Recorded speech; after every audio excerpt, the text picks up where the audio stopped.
हाम्रो आन्दोलन भन्नुपर्दाखेरि हाम्रो आन्दोलन कुनै पनि पार्टीको लागि होइन, कुनै पनि जातिको लागि होइन, कुनै पनि धर्मको लागि होइन र हाम्रो आन्दोलन भनेको विकृति, विसङ्गति, भ्रष्टाचारी र वित्तीय शोषणमा परेका दिदीबहिनीलाई बचाउनको लागि। यो त सिधा छ, बुझ्ने सर्वसाधारण जनताले पनि बुझिसकेका छन्।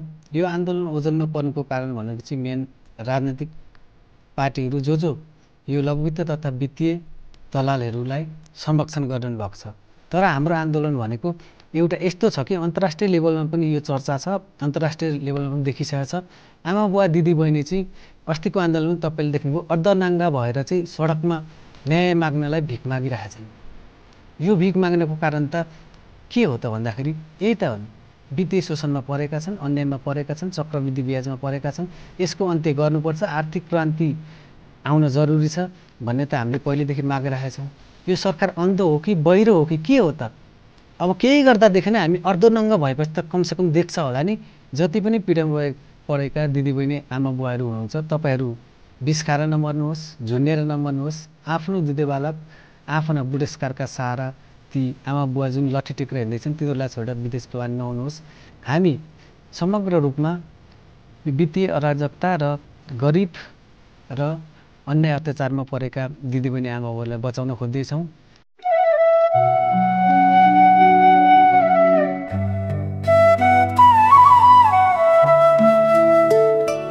दर्शकबिन नमस्कार, हामी छौँ सोलुखुम्बु जिल्लाको नेचरसल्यान्ड गाउँपालिकामा सञ्चालित लोकप्रिय मिडियाको स्टुडियोमा।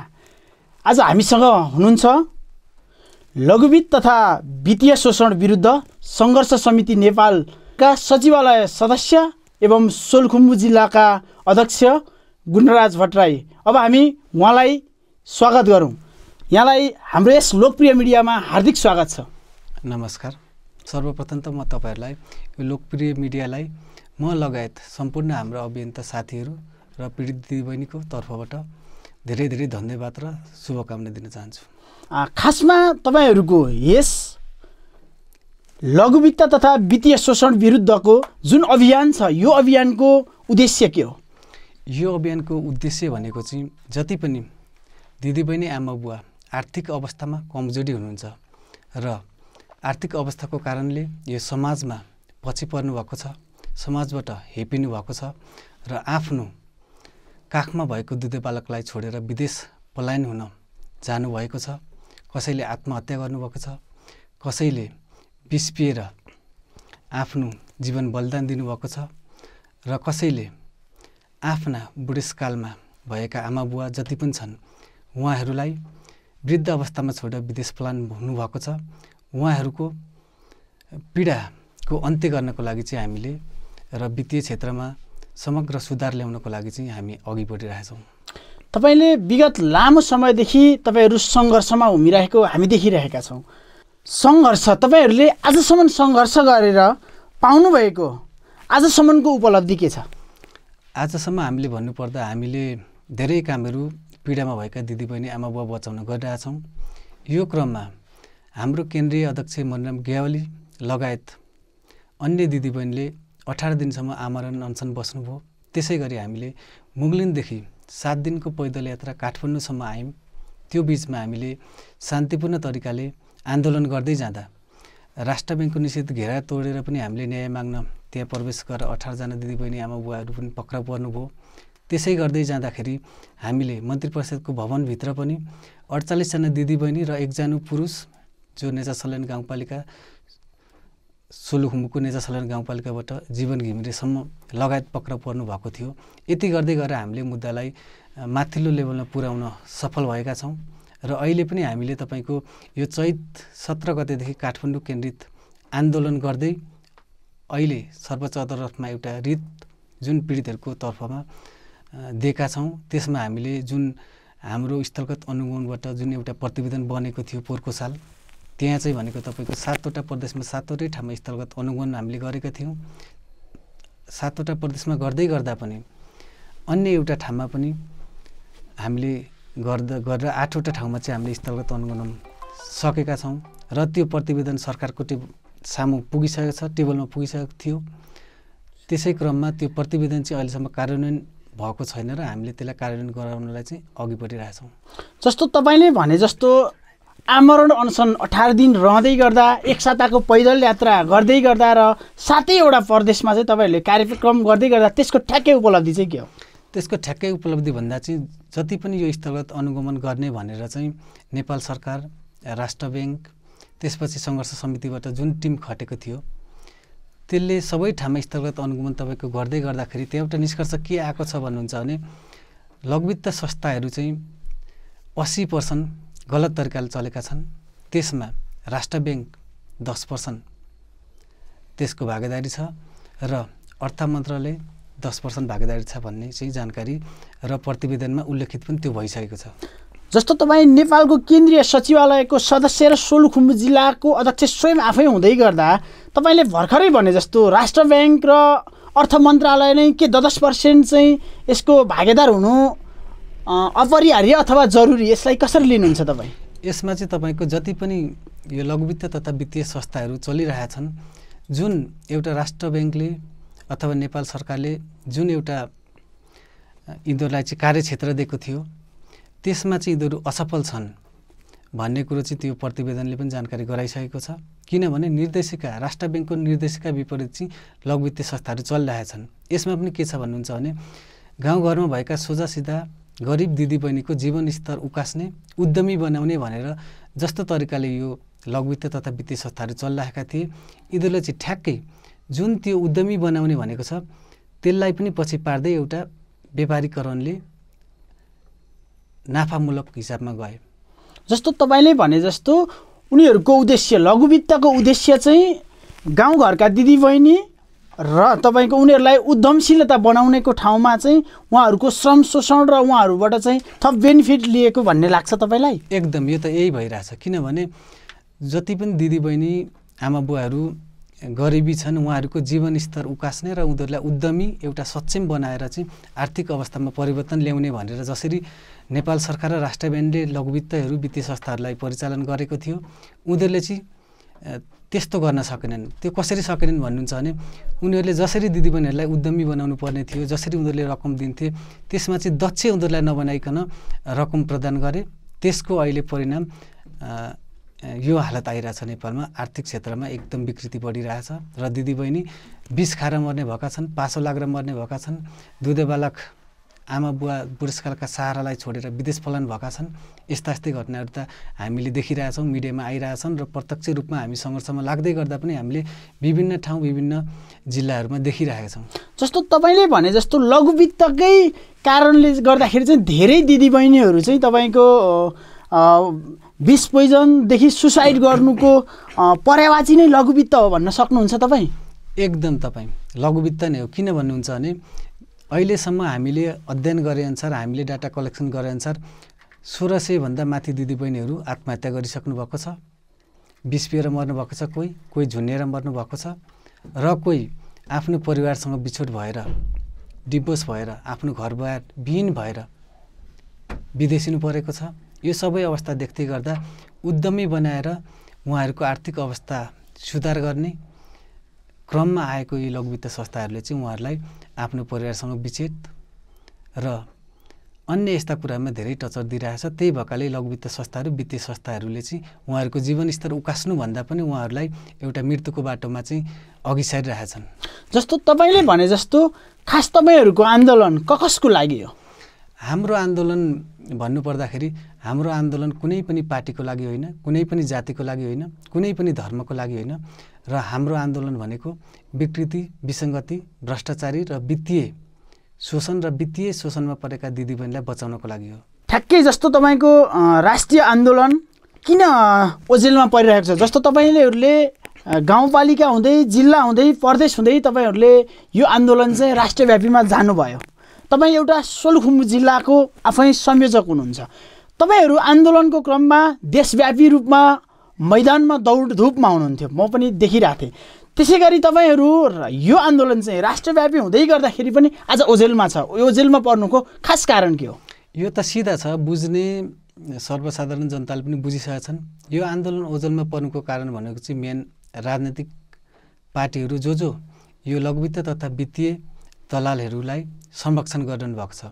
कसरी गरिरहनु भएको छ भन्दै गर्दा पनि कसरी गर्नुभएको छ उहाँहरूले भन्ने कुरामा म तपाईँलाई के भन्न चाहन्छु, यो मिडियाबाट के भन्न चाहन्छु र सम्पूर्ण अन्यायमा परेका वित्तीय शोषणमा परेका दिदीबहिनी आमा बुवा र यो समाजमा भएका बुद्धिजीवीहरूले बुझ्नुपर्ने कुरा के छ भने जस्तै हामीले पीडामा परेका दिदीबहिनीको आवाज उठाउँदै गर्दाखेरि राजनीतिक दलहरू जुन चिनिएर अहिले समाजमा चलिरहेका छन्, ठुला राजनीतिक दलहरू छन्, उहाँहरूको पनि आफ्नो स्वार्थ छ। किनभने वित्तीय माफियाहरूलाई संरक्षण गर्ने भनेकै अहिले राजनीतिक दलहरू छन्। कसरी छन् तपाईँ भन्नुहुन्छ भने आम गरिब जनताहरूको जीवनस्तर उकास्न आएको लघुवित्त कसरी चाहिँ दिदीबहिनी आमा बुवालाई मार्न लागिरहेछ भन्ने कुराको त यहाँ कसरी प्रमाणित हुन्छ भने हामीले सर्वसाधारण जनतालाई 4,000 5,000 जब चुन्न पाउँछ त्यो बेला दिएर उसको पछि को छन् तिनीहरूलाई कुदाउन सकिन्छ भनेर उहाँहरू लागिराख्नको लागि त्यहाँबाट पैसा आउँछ। तर दिदीबहिनीलाई 5,000 6,000 दिँदाखेरि उहाँहरूले भोट चाहिँ एकमुष्ट रूपमा हाल्ने। त्यही बिचमा चाहिँ वित्तीय संस्थाहरूले लघुवित्तहरू अथवा यो सञ्चालकहरूले चाहिँ के गरिरहेछन् भने बिटाका बिटा बिर्किसका बिर्किस उहाँहरूलाई दिइरहेछन् र दिदीबहिनीहरूलाई 5-7 हजार दिँदाखेरि उहाँहरूको भोट जम्मा हुन्छ भने त त्यही किन्नको लागि वित्तीय संस्थाहरूले उनीहरूलाई बिर्किसका बिर्किस फेलिरहेछन्। यो कारणले पनि यो मुद्दा ओझेलमा परेको छ र यो चुनावलाई नै पखेर अहिलेसम्म राजनीतिक दलहरूले यो मुद्दालाई चाहिँ पछि पार्दै आफूसँग चाहिँ ती जनताहरू ल्याउने भनेर लागि पर्नु भएको छ। यसमा पनि सबै कुराहरू हामीले पीडामा भएका दिदीबहिनी आमा बुवा भ्रष्टाचारको विरुद्धमा लडिराख्दा पनि सबै पार्टीको यही मुद्दा आइरहेछ अहिलेको परिवेशमा। भट्टराई सर, तपाईँले भने जस्तो के ठ्याक्कै लघुवित्तमा जो आबद्ध हुनुहुन्छ उहाँहरूले राजनीतिक दलहरूलाई चाहिँ तपाईँको आर्थिक रूपमा सपोर्ट गरेको भन्ने कुरा गर्नुभयो, के त्यो कुरा सत्य हो? होइन, मैले भन्न खोजेको लघुवित्तमा आबद्ध लघुवित्त तथा वित्तीय शोषणमा परेका दिदीबहिनीले चाहिँ उहाँहरूलाई संरक्षण गरेको होइन। जसले चाहिँ लघुवित्त अथवा वित्तीय संस्था चलाएका छन् तिनीहरू चाहिँ वित्तीय माफिया हुन् र वित्तीय माफियाको संरक्षक चाहिँ यो नेपालमा भएका ठुला राजनीतिक दलका प्रतिनिधिहरूले गरिरहेका छन्। जस्तो लघुवित्त चाहिँ राजनीतिक दलका प्रमुख एवं प्रतिनिधिहरू पनि त्यो लघुवित्तमा जोडिएका छन् तपाईँले भन्न खोज्नु? एकदम छ। किन भन्नुहुन्छ भने जति पनि लघुवित्तहरू चलिरहेका छन्, वित्तीय संस्थाहरू चलिरहेका छन्, यी त अहिले हामीले सामाजिक सञ्जालमा देखिरहेछौँ, हामीले आफैले भोगिरहेछौँ। हामी लगभग नेपालमा भएका 60-70 जिल्लामा हामी अभियान चलाएर जाँदै गर्दा पनि हामीले देखेका छौँ जति पनि वित्तीय माफियाहरू छन् यी लघुवित्तका सिइओहरू हुन् अथवा अन्य वित्तीय संस्था चलाउनेहरू हुन्। यी भनेका चाहिँ राजनीतिक दलले संरक्षण गरेरै माथि फस्टाएका छन्। त्यो भएका कारणले पनि राजनीतिक दलहरू उनीहरूको दबावमा परेर पनि पीडामा भएका दिदीबहिनी आमा बुवाको मुद्दालाई चाहिँ माथि पुर्याउन सकिरहेका छैनन्। ठ्याक्कै भट्टराई सर, तपाईँले भने जस्तो वित्तीय शोषण विरुद्ध सङ्घर्ष समितिको तपाईँ सचिवालय सदस्य एवं सोलुखुम्बु जिल्लाको अध्यक्ष तपाईँ आफै स्वयं हुँदै गर्दाखेरि ठ्याक्कै तपाईँ 60-62 जिल्लामा लघुवित्तको विषयमा जानुभयो। ठ्याक्कै सोलुखुम्बु जिल्लाको अवस्था चाहिँ कस्तो छ? सोलुखुम्बु जिल्लाको अवस्था मैले अघि तपाईँहरूलाई भनिसकेको छु। यसमा पनि हामी यहाँ सङ्घर्षमा लागेर चल्दै गर्दाखेरि जुन नेचासल्यान गाउँपालिकामा जुन पालिकाको रोवरमा एउटा हामी जुन यो वित्तीय संस्थाको अराजकता विरुद्ध लड्दै गर्दा पनि लघुवित्त तथा वित्तीय संस्था प्रणाली भन्ने आएको छ। यसमा चाहिँ एउटा टार्गेट लिएर चाहिँ अघि बढाएको हामीले सुनिरहेछौँ। हामी यो आन्दोलन गर्दै गर्दा यो सङ्घर्षमा लागि पर्दै गर्दाखेरि हामीले समग्र अन्यायमा परेका र चक्रवृद्धि ब्याजमा परेका दिदीबहिनीहरूलाई चाहिँ बचाउने उद्देश्यले लाग्दै गर्दाखेरि पालिकाले नि यो हिसाबको संस्था ल्याएर हाम्रो नेचासल्यान गाउँपालिकामा चलाउनु के कस्तो खाले हो यो भन्ने कुरो चाहिँ हामी अहिलेसम्म जानकारीमा छैनौँ र हामीले गरिरहेको आन्दोलनमा चाहिँ यसले एउटा राम्रो भूमिका खेल्छ भन्दा पनि जसरी दिदीबहिनी अहिलेसम्म शोषणमा परेका छन् त्यही शोषणमा भोलि गएर पर्छन् भन्ने हामीलाई चिन्ता छ। यो विषयमा सबै दिदीबहिनीले राम्रोसँग बुझ्नुपर्छ। नबुझेका कुराहरू तपाईँहरूले टेबल ठोकेर सोध्न पनि सक्नुपर्छ र हाम्रो सङ्घर्षमा पनि जोडिएर यो के हो, यसको वास्तविकता के हो, के कसरी चलेको छ यो कुरामा चाहिँ जानकारी पाउनुपर्छ भन्ने हामी चाहन्छौँ। तपाईँले भने जस्तो तपाईँहरूको उद्देश्य चाहिँ अन्याय र अत्याचारमा परेको लघुवित्तले गरेको गलत प्रविधिमा चाहिँ तपाईँहरू अगाडि बढिराख्नु भएको छ? एकदम। हामी भनेको अन्याय अत्याचार भ्रष्टाचार र जति पनि वित्तीय कारणले दिदीबहिनी आमा बुवा मर्नु परिरहेछ, विदेश पलायन हुनु परिरहेछ, घरबार बिन हुनु परिरहेछ, सुकुम्बासी हुनु परिरहेछ, यी सबै कुराको अन्त्य गर्न हामी त लागि परिरहेछौँ। तपाईँहरू आफै सङ्घर्ष समिति बनेर यो अगाडि बढिरहनु भएको छ कि तपाईँहरूसँग पनि कोही मान्छेहरू जोडिएर आएर यो अगाडि बढिरहनु भएको छ? एकदम। राम्रो प्रश्न सोध्नुभयो। हामी आफै यो सङ्घर्ष अघि बढाउने र कुनै राजनीतिमा जाने हिसाबले हामी चलेको छैनौँ।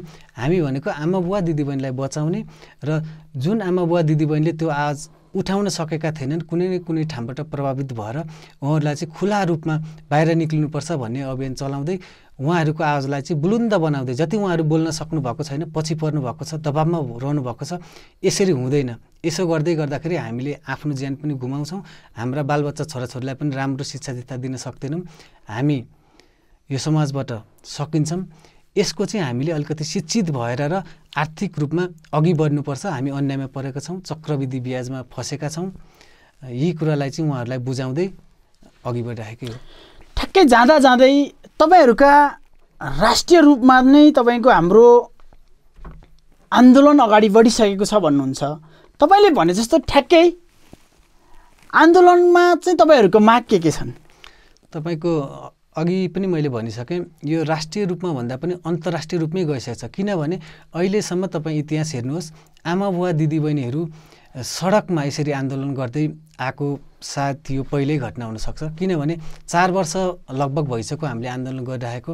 यसमा पनि मान्छेहरू एउटा पीडा लिएर, एउटा समस्या लिएर समग्र रूपमा आमा बुवा दिदीबहिनी दाजुभाइ युवा साथीहरू रोडमा आउँथे। तर हाम्रो आन्दोलन भनेको एउटा यस्तो छ कि अन्तर्राष्ट्रिय लेभलमा पनि यो चर्चा छ, अन्तर्राष्ट्रिय लेभलमा पनि देखिसकेको छ।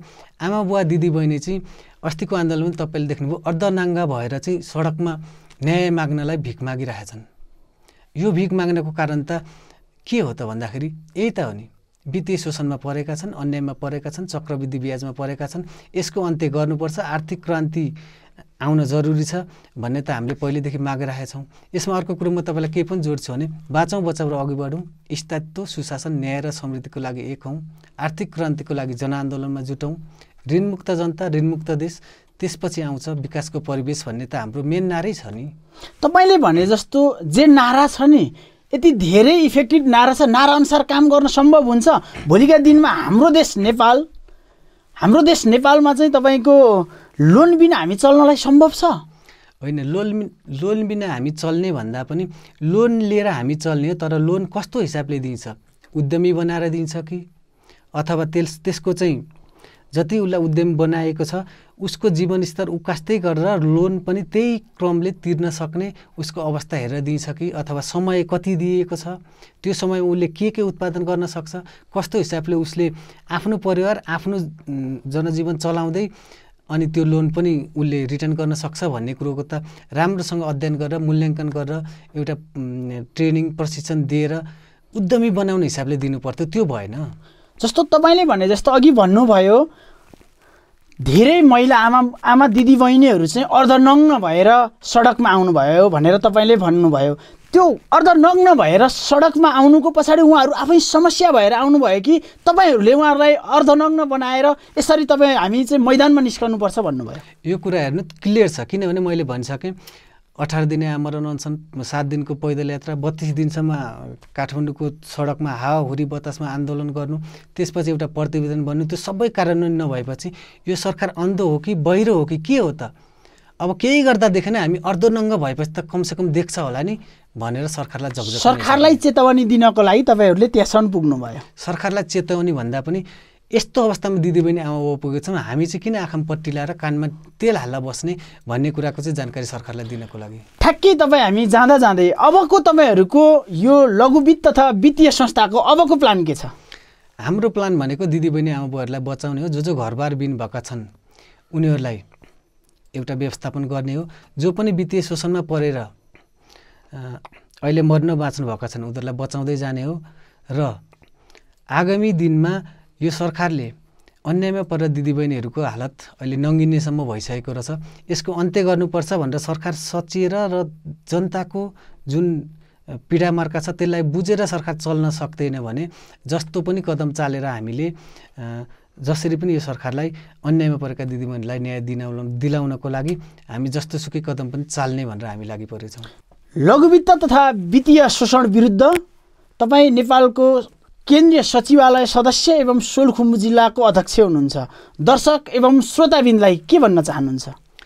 म त तपाईँहरूको यो मिडियाबाट के भन्न चाहन्छु भने जति पनि पीडामा परेका दिदीबहिनी आमा बुवाहरू हुनुहुन्छ, तपाईँहरू विष खाएर नमर्नुहोस्, झुन्डेर नमर्नुहोस्। आफ्नो दुधे बालक आफ्ना बुढेसकालका सहारा ती आमा बुवा जुन लट्ठी टेकेर हिँड्दैछन् तिनीहरूलाई छोडेर विदेश पलायन नहुनुहोस्। हामी समग्र रूपमा यो वित्तीय अराजकता र गरिब र अन्याय अत्याचारमा परेका दिदीबहिनी आमा बुवालाई बचाउन खोज्दैछौँ। हामीले गर्न सक्ने ठाउँमा हामी गर्दैछौँ। तपाईँहरू कुनै पनि हालतमा यस्ता कामहरू नगरिकन सङ्घर्षलाई विश्वास गर्नुहोस् र आफ्नो न्याय अन्यायमा परेको कुरालाई न्याय पाउनको लागि तपाईँहरू माग्दै हुनुहुन्छ, हामी मागिरहेछौँ। माग्दा पाउँदैन भने पनि मर्नभन्दा खोसेर लिने पनि अघि बढ्नुहोस् भन्न चाहन्छौँ। समय दिनुभयो, यसको लागि यहाँलाई विशेष धन्यवाद दिन चाहन्छौँ। हस्, धन्यवाद। तपाईँहरूको यो लोकप्रिय मिडियालाई पनि विशेष गरी हामी धन्यवाद दिन चाहन्छौँ हाम्रो सम्पूर्ण टिम लगायत पीडितहरूको तर्फबाट। तपाईँले अहिले देख्न सक्नुहुन्छ उहाँहरूका यो मागपत्र स्क्रिनमा, उहाँहरूले मागपत्रसहित यसरी उहाँहरूको आन्दोलन अगाडि बढाइराख्नु भएको छ।